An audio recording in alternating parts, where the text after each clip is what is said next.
ದೆಹಲಿಯ ಕೆಂಪುಕೋಟೆ ಬಳಿ ನಡೆದಂತಹ ಕಾರು ಬ್ಲಾಸ್ಟ್ ಪ್ರಕರಣಕ್ಕೆ ಸಂಬಂಧಪಟ್ಟಂತೆ ಕಾರು ಬಾಂಬರ್ ಆಗಿತ್ತು ಡಾಕ್ಟರ್ ಉಮರ್ ಅನ್ನೋದಕ್ಕೆ ಇನ್ನಷ್ಟು ಸೈಂಟಿಫಿಕ್ ಎವಿಡೆನ್ಸ್ಗಳು ಸಿಗ್ತಾ ಇದೆ.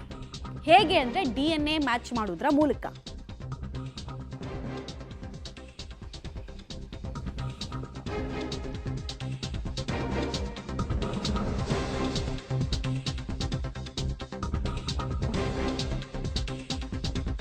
I-20 ಕಾರನ್ನ ಚಲಾಯಿಸಿದ್ದು ಇದೇ ಡಾಕ್ಟರ್ ಉಮರ್ ಅನ್ನೋದು ಕನ್ಫರ್ಮ್ ಆಗ್ತಾ ಇದೆ. ಸೈಂಟಿಫಿಕ್ ಎವಿಡೆನ್ಸ್ ಸಿಗ್ತಾ ಇದೆ ಮತ್ತು ಎಕ್ಸ್ಪ್ಲೋಷನ್ ಆದಾಗ, ಸ್ಫೋಟ ಆದಾಗ ಇವನಿದ್ದ ಅಲ್ಲಿ, ಇವನು ಟೆರರಿಸ್ಟ್ ಅನ್ನೋದು ತಿಳಿದು ಬರ್ತಾ ಇದೆ.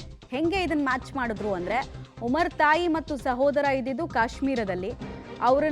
ಅವರ ಬ್ಲಡ್ ಸ್ಯಾಂಪಲ್ಸ್ನೆಲ್ಲ ಚೆಕ್ ಮಾಡಿ ಇಲ್ಲಿ ಸ್ಫೋಟ ನಡೆದಂತಹ ಜಾಗದಲ್ಲಿ ಇವನ್ ಶವ ಏನು ಸಿಕ್ಕಿರಲಿಲ್ಲ. ಹೆಂಗೆ ಸಿಗುತ್ತೆ? 80 kg ammonium nitrate fuel oil ಸ್ಫೋಟ ಆದಾಗ ಇವನ್ ಶವ ಸಿಗುತ್ತೆ ಅಂತ ಎಕ್ಸ್ಪೆಕ್ಟೇಷನ್ ಇಟ್ಕೊಳ್ಳೋದೇ ದಡ್ಡತನ.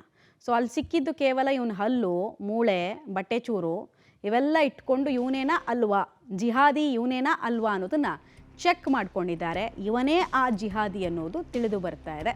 ಇದೇನಕ್ಕೆ ಇಂಪಾರ್ಟೆಂಟ್ ಆಗುತ್ತೆ ಅಂದರೆ, ಯಾವುದೇ ಒಂದು ಕ್ರೈಮ್ ನಡೆದಾಗ ಅಥವಾ ವಿಧ್ವಂಸಕ ಕೃತ್ಯ ಆದಾಗ ಸೈಂಟಿಫಿಕ್ ಎವಿಡೆನ್ಸ್ಗಳ ಕಲೆಕ್ಷನ್ ತುಂಬ ಇಂಪಾರ್ಟೆಂಟು. ಅವನ ಮೂಲ ಏನು, ಹುಟ್ಟೇನು, ಹೆಂಗೆ ಇವನು ಜಿಹಾದಿ ಆದ, ಯಾರು ಇವನಿಗೆ ದುಡ್ಡು ಕೊಟ್ಟರು, ಏನು ಇಂಟೆನ್ಷನ್ ಆಗಿತ್ತು, ಅದನ್ನೆಲ್ಲ ಕೋರ್ಟ್ನಲ್ಲಿ ನಾಳೆ ಸಾಬೀತುಪಡಿಸ್ಬೇಕಾಗತ್ತೆ.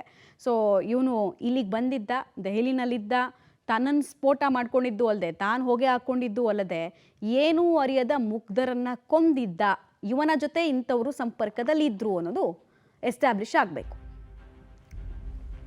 ಡೀಟೇಲ್ಸ್ ಕೊಡ್ತಾರೆ ಶಬೀರ್. ಇವನೇ ಅವನ ಅನ್ನುವಂತಹ ಒಂದು ಕನ್ಫ್ಯೂಷನ್ ಇತ್ತು. ಈಗ DNA ಮ್ಯಾಚ್ ರಿಸಲ್ಟ್ಸ್ ಮೂಲಕ ಎಲ್ಲದಕ್ಕೂ ಕೂಡ ಉತ್ತರ ಸಿಗ್ತಾ ಇದೆ. ಏನು 100% ಮ್ಯಾಚ್ ಆಗಿದೆ ಅಂತಿದ್ದಾರಾ, 99% ಮ್ಯಾಚ್ ಅಂತಿದ್ದಾರಾ? ಇದು ತನಿಖೆಗೆ ಎಷ್ಟು ಮುಖ್ಯವಾದಂತಹ ಘಟ್ಟ ಆಗುತ್ತೆ? ನೋಡಿ, ಈ ಒಂದು ಪ್ರಕರಣದ ಮಾಸ್ಟರ್ ಮೈಂಡ್ ಡಾಕ್ಟರ್ ಉಮರ್ ಆಗಿದ್ದ. ಈ ಒಂದು ಘಟನೆ ನಡೆದಂಥ ಸಂದರ್ಭದಲ್ಲಿ ಡಾಕ್ಟರ್ ಉಮರ್ ವಾಹನದಲ್ಲಿ ಇದ್ನ ಇಲ್ವಾ, ಆತ ಈ ಒಂದು ಸ್ಫೋಟದಲ್ಲಿ ಮೃತಪಟ್ಟಿದ್ದಾನ ಇಲ್ವಾ ಅನ್ನುವಂತಹ ಗೊಂದಲಗಳಿದ್ದು. ಆದರೆ ಇನ್ವೆಸ್ಟಿಗೇಷನ್ ಮಾಡ್ತಾ ಇದ್ದಂಥ ಅಧಿಕಾರಿಗಳು ಬಹುತೇಕ ಡಾಕ್ಟರ್ ಉಮರ್ ಮೃತಪಟ್ಟಿದ್ದಾನೆ ಅನ್ನುವಂತಹ ಮಾಹಿತಿಗಳನ್ನು ಕೊಟ್ಟಿದ್ದರು. ಆದರೆ ಅದನ್ನು ವೈಜ್ಞಾನಿಕವಾಗಿ ದೃಢಪಡಿಸ್ಕೊಳ್ಬೇಕಾದಂಥ ಅನಿವಾರ್ಯತೆ ಇತ್ತು.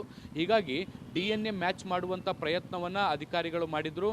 ಪುಲ್ವಾಮಾದಲ್ಲಿರುವಂಥ ಅವರ ಕುಟುಂಬಸ್ಥರ DNA ಸ್ಯಾಂಪಲ್ಸ್ಗಳನ್ನು ಕಲೆಕ್ಟ್ ಮಾಡಿಕೊಂಡು ದೆಹಲಿಗೆ ತರಲಾಗಿತ್ತು. ಅದನ್ನು ದೆಹಲಿಯ ಏಮ್ಸ್ ಆಸ್ಪತ್ರೆಯಲ್ಲಿ DNA ಮ್ಯಾಚ್ ಮಾಡುವಂತಹ ಕೆಲಸಗಳು ಕೂಡ ಆಗಿತ್ತು. ಈ ಸಂದರ್ಭದಲ್ಲಿ DNA 100% ಮ್ಯಾಚ್ ಆಗಿರುವಂಥದ್ದು ಕೂಡ ಗೊತ್ತಾಗ್ತಾ ಇದೆ.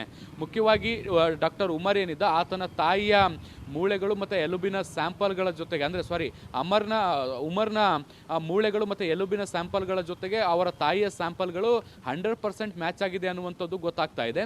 ಸೊ ಹೀಗಾಗಿ ಅಲ್ಲಿಗೆ ಮೃತಪಟ್ಟಿರುವಂಥದ್ದು ಡಾಕ್ಟರ್ ಉಮರ್ ಅನ್ನುವಂಥದ್ದು ಭಾಳ ಸ್ಪಷ್ಟವಾಗಿರುವಂಥದ್ದು. ಹೀಗಾಗಿ ಈ ಒಂದು ಕೃತ್ಯದ ಮಾಸ್ಟರ್ ಮೈಂಡ್ ಉಮರ್ ಹೇಗೆಲ್ಲ ಕಾರ್ಯನಿರ್ವಹಿಸಿದ್ದ ಅನ್ನುವಂಥದ್ರ ಮೇಲೆ ಈಗ ತನಿಖೆ ಕೇಂದ್ರೀಕೃತವಾಗುತ್ತೆ. ಮತ್ತು ಈತ ಯಾರ ಜೊತೆಗೆ ಸಂಪರ್ಕದಲ್ಲಿದ್ದ, ಈತನ ಸಹಚರರು ಯಾರು ಅನ್ನುವಂಥದ್ದು ಕೂಡ ಗೊತ್ತಾಗುತ್ತೆ.